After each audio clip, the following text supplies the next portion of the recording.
Welcome back to learning with Asal YouTube channel. अगर आप भी मेहनत कर रहे हैं लेकिन कामयाबी आपको नहीं मिल रही तो क्या गलतियां आपसे हो रही हैं, जाने अनजाने में ही सही, लेकिन कुछ तो ऐसी गलती है जो आप कर रहे हैं तभी आपको कामयाबी नहीं मिलती। तो विदाउट वेस्टिंग टाइम शुरू करते हैं शुरू से, ताकि हम अपनी तमाम गलतियों को समझ सकें और उन्हें हल कर सकें। अगर आप रोज़ मेहनत करते हो फिर भी रिजल्ट ज़ीरो है तो मसला आपकी मेहनत का नहीं बल्कि सोच का है। तो अगर हम अपनी सोच पर थोड़ा ध्यान दें और जो काम कर रहे हैं उस पर फोकस करें कि एक्चुअल गलती कहाँ हो रही है, एनालाइज करें।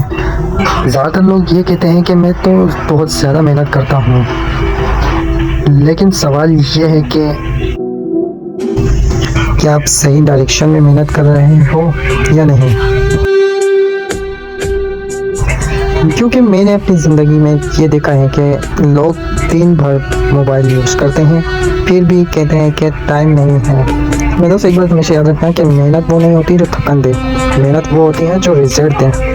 अगर हम रोज़ कुछ ना कुछ नहीं सीख रहे हैं, अपनी स्किल पर काम नहीं कर रहे हैं, सिर्फ एक्सक्यूज़ेस बना रहे हो, तो फिर कामयाबी सिर्फ वीडियो में ही अच्छी लगती है।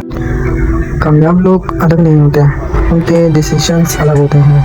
आज का डिसीजन कल का फ्यूचर डिसाइड करता है। तो उम्मीद करता हूँ कि ये तमाम बातें सुनकर आपने कोई ना कोई ऐसी मिस्टेक तो की होगी जो कि आपको समझ आ गई होगी कि क्या करना चाहिए और क्या नहीं। तो अपने फैसलों पर थोड़ा गौर करें, सीरियसली लें, आज का काम करने मत छोड़ें और अपने हर काम को, हर फैसला को आज ही पूरा करें। मिलते हैं नेक्स्ट वीडियो में। तब तक अपना ख्याल रखिए और learning with Asal YouTube channel को अभी तक आपने फॉलो नहीं किया तो फॉलो करें, ताकि ऐसी इंटरेस्टिंग वीडियो की रोज़ मालूमात आपको मिलती रहे।